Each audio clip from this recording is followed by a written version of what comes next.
40 unidades de iluminación. 40 unidades de iluminación de 100.000 vatios, 30 unidades de 5.000 vatios y otras 7, vamos a decir, brutas, que proporcionaron la luz, proporcionaron la iluminación.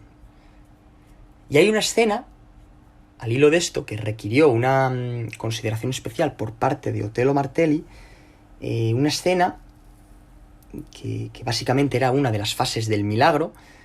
Resulta que de pronto estalló una tormenta eléctrica, explotaron los proyectores y el humo dejó pues una atmósfera tétrica y siniestra, así con bruma y tal.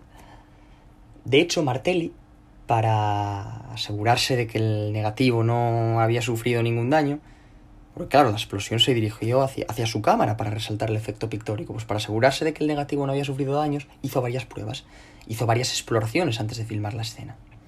Es un dato curioso, esto yo no lo sabía, lo leí recientemente, ayer mismo cuando preparaba el episodio. Martelli falleció con 97 años, una vida plena, una vida dedicada a la fotografía. 97 años y otras obras felinianas en las que tomó parte fueron, por supuesto, Los Inútiles, una película fantástica que comenté en Las Joyas Italianas, que tenéis disponible en el podcast. Las Noches de Cabiria, película muy neorrealista a pesar de ser del 57, si no me equivoco, que ya se habla de etapa post-neorrealista. Boccaccio 70, La Estrada y Almas sin conciencia. Otello Martelli, siempre el recuerdo. Mario Bava, además de cineasta, era director de fotografía también. Era un virtuoso. ¿Cómo olvidar los planos icónicos y maravillosos de la muchacha que sabía demasiado? El nacimiento del giallo en glorioso blanco y negro, con esos tonos aterradores y fascinantes a partes iguales. ¿Qué creador de atmósferas era este hombre? De los mejores, diría yo. ¿Cómo sumerge al público en la trama desde el primer segundo, además, sirviéndose del decorado, del espacio? Cómo sabe en todo momento del metraje lo que necesita la audiencia para mantener la atención en la pantalla. La muchacha que sabía demasiado fue la película que abrió caminos en el género, lo comenté en el episodio anterior. Pero es que también es director de fotografía en Bahía de Sangre, que ya es más posterior, es setentera, si no me equivoco. Que además Viernes 13 plagió escenas de esta película. El modo que tiene Mario Bava de retratar el sadismo y la tendencia a gore. Nunca fue tan bello morir. Pero eso es porque no te filma Mario Bava. O las de La Máscara del Demonio. La Máscara del Demonio, ¿la habéis visto? Es fantástica. Qué miedo da Barbara Steele, esa mirada con la cara llena de agujeros, que parece un cráter. Y en glorioso blanco y negro, de nuevo. Yo siento devoción por estos tonos. En general, no solamente en el terror clásico, en el cine negro, sino en el propio giallo. Y qué mejor ejemplo que la película Primigenia, la primera película del género, La muchacha que sabía demasiado. Pero es que no solamente en el blanco y negro sobresalía Mario Bava, también en las atmósferas coloristas. Ahí también era un genio. En Bahía de Sangre mismamente. O en Operación Miedo, en colaboración con Antonio Rinaldi.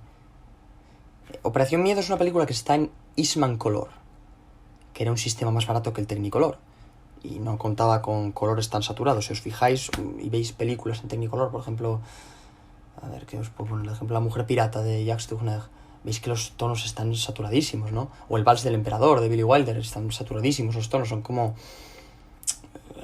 tonos artificiales. Dices, madre mía, cómo brillan. Esto no, esto es un poco más, al ser más barato, pues son más tenues, son más suaves los colores. También estaban por ahí el sistema Trucolor y el Metrocolor, pero bueno, esto lo dejaré para otro episodio, porque el asunto tiene su miga. El color en el cine. Mira, ya tengo título. Pues también era un genio en las atmósferas coloristas. Y en... Bueno, 6 mujeres para un asesino no filma él, o sea, no hace las fotos él. Pero también es un película.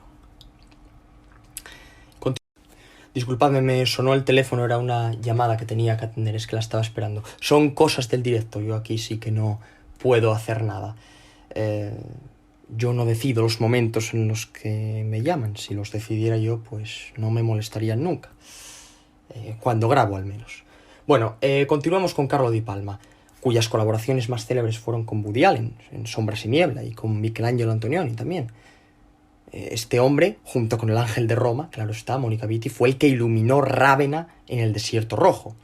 También en La ragazza con la pistola, de Mario Monicelli. Me encanta esta película, es divertidísima, con Mónica poniendo acento siciliano. Ya lo comenté en el de Las joyas. Y el estilo de Carlo Di Palma era finísimo. Y digo finísimo porque no aprendió en ninguna escuela, es decir, fue sirviéndose de su capacidad sensorial. Tenía una sensibilidad especial para captar la luz. Al parecer, en ese sentido, era absolutamente primitivo, lo decía Woody Allen esto. Porque ponía un foco aquí, miraba, acto seguido probaba otra cosa, etcétera, etcétera. Iba como cambiando los focos de lugar y probando cosas, así un método pues un poco rudimentario si queréis, pero tremendamente eficaz. Así dejó, vamos, el legado que tiene es brutal. Trabajó, como digo, con Antonioni, un cine en el que la fotografía es importante, como puede apreciarse en Blow Up, a diferencia del de Allen, en el que quizá no es tan relevante, porque prima la creación de ambientes, de momentos, de sensaciones. Hay más libertad en este aspecto. Por ejemplo, vamos a citar algunas de las colaboraciones con el genio de Manhattan, que previamente había trabajado con Gordon Willis, quien tenía una técnica prodigiosa. Por el contrario, Di Palma no hacía, como digo, ningún alarde técnico. En Hannah y sus hermanas, sin ir más lejos, con Di Palma llegan las tonalidades más suaves, una luz menos radical, más agradable, con el fin de dotar de humanidad a la cinta. Es una fotografía que a mí me gusta decir que no ataca al cerebro, sino al corazón. Aquí se acaba el reinado de Willis. Adiós a la oscuridad. Llega la luz. Y con ella la primera colaboración entre estos dos magos del cine. Días de radio. Por ejemplo, en la introducción, Woody Allen como narrador y de fondo ese paisaje bucólico con el mar de fondo, un día de lluvia, cielo plomizo, frío y tal. Todo muy desapacible, muy desagradable. Esas imágenes de Di Palma hacen que Woody Allen, no solamente como narrador y director de la película, sino también como espectador, se vea obligado a pedir disculpas.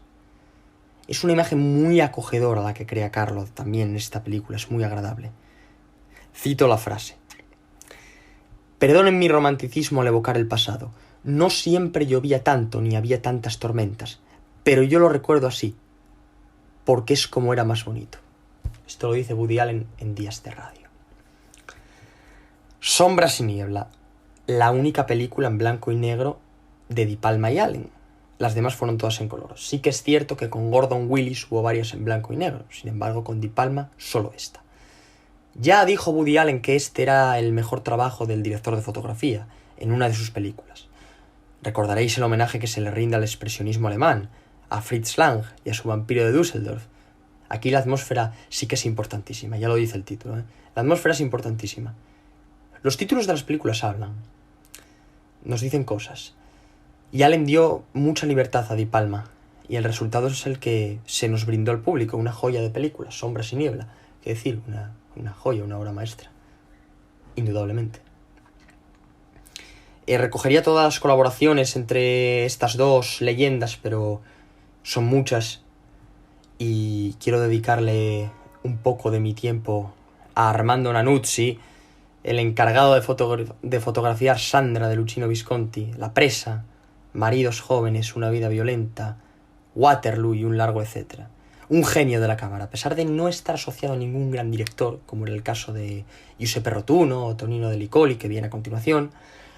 Era uno de los fotógrafos más importantes del país, no cabe duda, y trabajó con La Tuada en ese prodigio llamado Mafioso.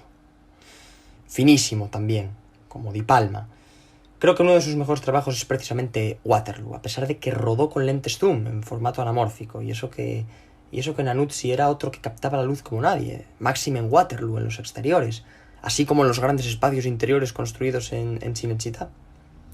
No obstante, tanto zoom yendo y viniendo, yo creo que lejos de realzar su trabajo propició todo lo contrario. Creo yo, esto es una opinión mía que doy aquí humildemente.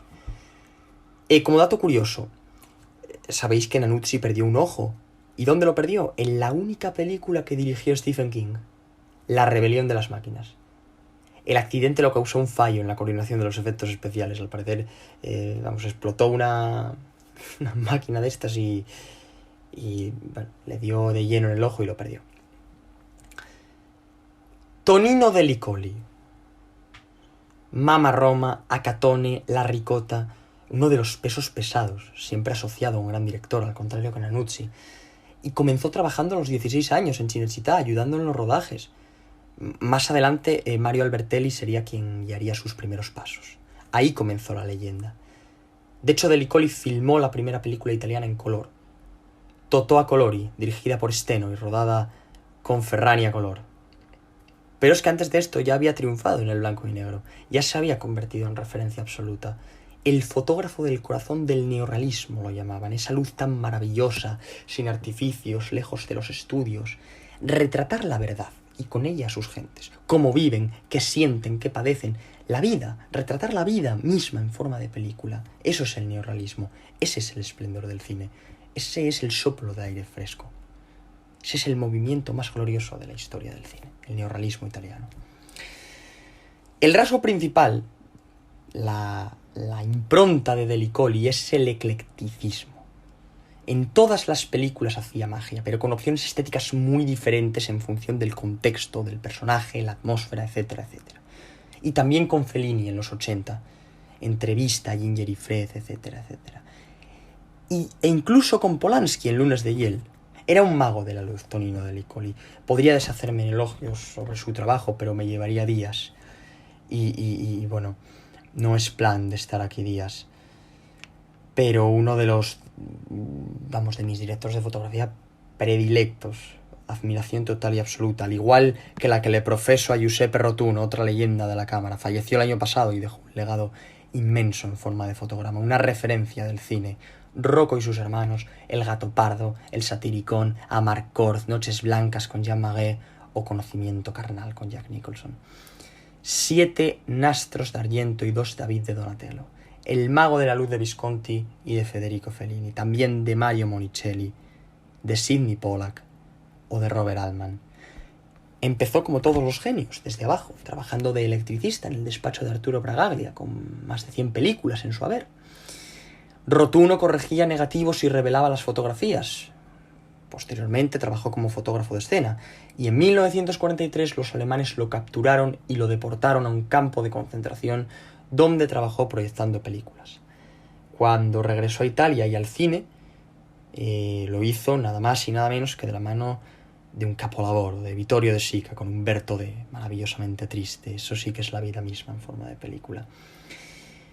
2 años más tarde, en la primera película en color de Visconti, Senso, ya sabéis lo que ocurrió con La Strada en el 54, y el que no, lo tiene disponible en el podcast. Delicoli era refinado en el blanco y negro, hacía un gran uso de la escala de grises. De hecho, fue Visconti el que le enseñó a grabar con 3 cámaras para captar ángulos distintos y no perder la intensidad de la interpretación debido a los cortes de cámara.